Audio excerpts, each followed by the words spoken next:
came aft, and the whole squadron flashed out stunsails, broad wings set in a thoroughly seamanlike manner, a glorious sight. Yet now the current was against them, and in spite of their fine spread of canvas they made but little headway. They were all of them sailing large, of course, all of them getting the last ounce of thrust from the dying breeze, with all the skill learnt in more than 20 years of war. A noble spectacle, but one that after a while called for no particular comment, and presently the old Lieutenant John Arrowsmith, 2 months senior to his friend Thomas Edwards, said, "When I was young, I always used to turn to the births and marriages in the Times as soon as I'd done with the promotions and dispatches. But now I turn to the deaths." "So do I," said Edwards.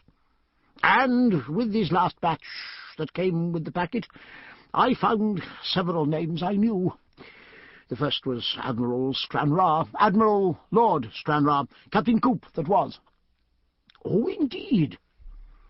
"I sailed with him in the old Defender, a West Indies commission, where he taught us the spit and polish of those parts, gloves at all times, whatever the weather, Hessian boots with tassels on the quarter-deck, up lower yards and cross to gallant yards in under 5 minutes, or watch out for squalls.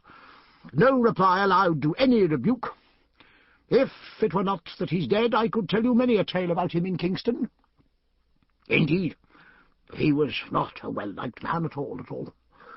They say his surgeon and another medico killed him with a black draught, or something of that kind. But slowly, you understand me now, like the husband of one of those arsenic wives, eager to be a widow but not choosing to swing for it. From my acquaintance with his lordship, what you say does not surprise me in the least. On reflection, I believe I should offer each or either of the physical gentlemen a glass of brandy, were the occasions to offer. Do you see Surprise start her stunsail sheets not to outrun her station? Aye, she was always a wonderfully swift sailor, and now they've done her proud, as trim as a royal yacht. Webster saw her in young Sepping's yard, where they were fitting her out regardless, diagonal bracing and everything you can think of, fitting her out for a hydrographical voyage. A lovely little craft. For some time they discussed the ship's perfections, their practised hands holding her steady in their telescopes. But then, the line being perfectly re-established, a cable's length apart, Arrowsmith clapped his glass to and said, "Another death was of quite a different kind of man. Governor Wood of Sierra Leone. He was a fine fellow, very popular in the service, and he kept a noble table. Invited whole wardrooms when the king's ships came in, and youngsters too. I remember him very well. John Kneller and I, and nearly all our messmates, dined with him after some cruel weather off the River Plate, and weeks of damn short commons. A sprung butter drowned the bread-room. Lord, how we ate and laughed and sang. So he's dead. Well, God rest him, say I. Though when everything's said and done we must all come to it, which may be some comfort to those that go before. A very handsome wife, as I recall, but on the learned side, which made her neighbours shy. The breeze is strengthening out there. Dover has let fly her 40 gallant sheets." The gust, the series of gusts, disturbed the picture-book regularity for a while, but it was restored after a remarkably short interval. All hands knew that they were being watched, not only by an uncommonly exigent Commodore and the even more formidable Commander-in-Chief Lord Keith, but also by an increasingly numerous band of highly informed, highly critical observers on shore, and presently the two lieutenants' conversation resumed. And then there was another what you might call naval death. A good deal earlier than the others, but only now reported. Did you ever meet Dr. Maturin? I don't know that I did, but I have often heard of him. A very clever doctor, they say, called in to treat Prince William. Always sails with Jack Aubrey. That's a man. Well, he has a wife, They live with the Aubreys at his big place in Dorset, but of course you know it, being a Dorset man. Yes, Woolcombe or Woolhampton, as some say.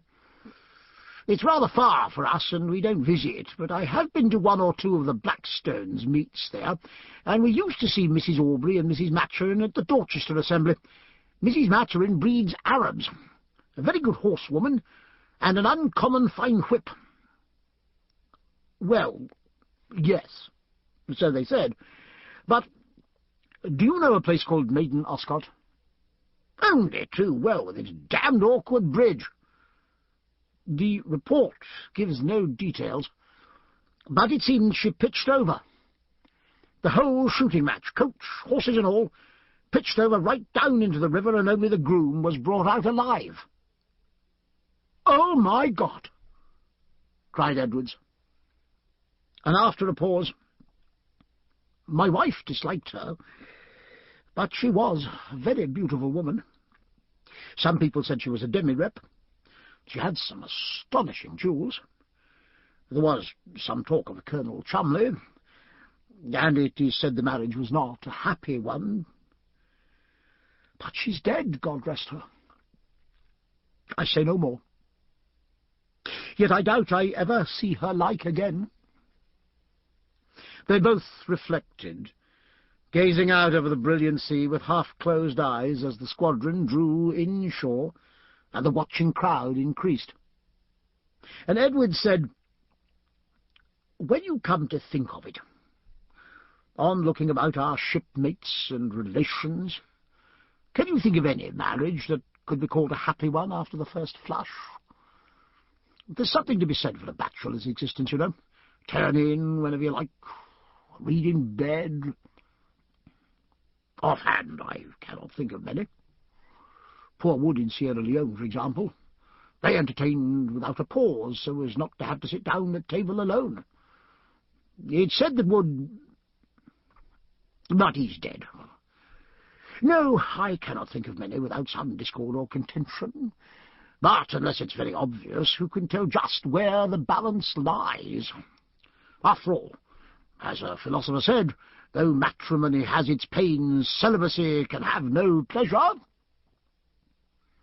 I know nothing about philosophy, but I have met some philosophers. We often used to go to Cambridge to see my brother, the Don, and a miserable set of... He checked the word at the sight of his friend's daughters.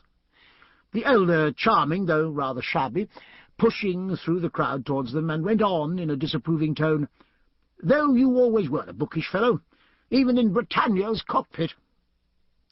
"Oh, Papa!" cried the elder girl. "Which is the surprise?" "The second in the line, my dear." The leading ships were now close enough for people to be seen.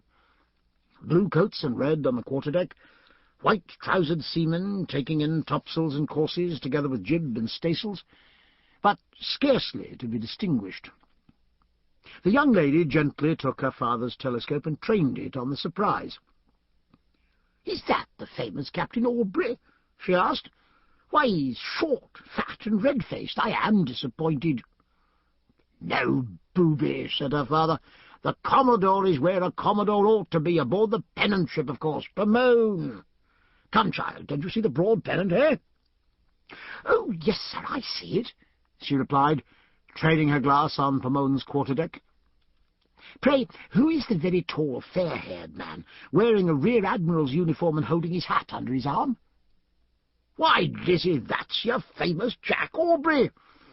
Commodores dress like rear admirals, you know, and they receive a flag officer's return to their salute, as you'll hear in about 10 seconds. Oh, isn't he beautiful? Molly Butler had a coloured engraving of him in action with the Turks, of his boarding the Torgood sword in hand, and all the great girls at school." What all the great girls said or thought was lost in the Pomone's exactly spaced 17-gun salute to the Commander-in-Chief, and the echo of the last report, and the drift of powder smoke had not disappeared before the towering flagship began her 15-gun reply. When that, too, was done, Mr. Arrowsmith said, "Now, in another 10 seconds...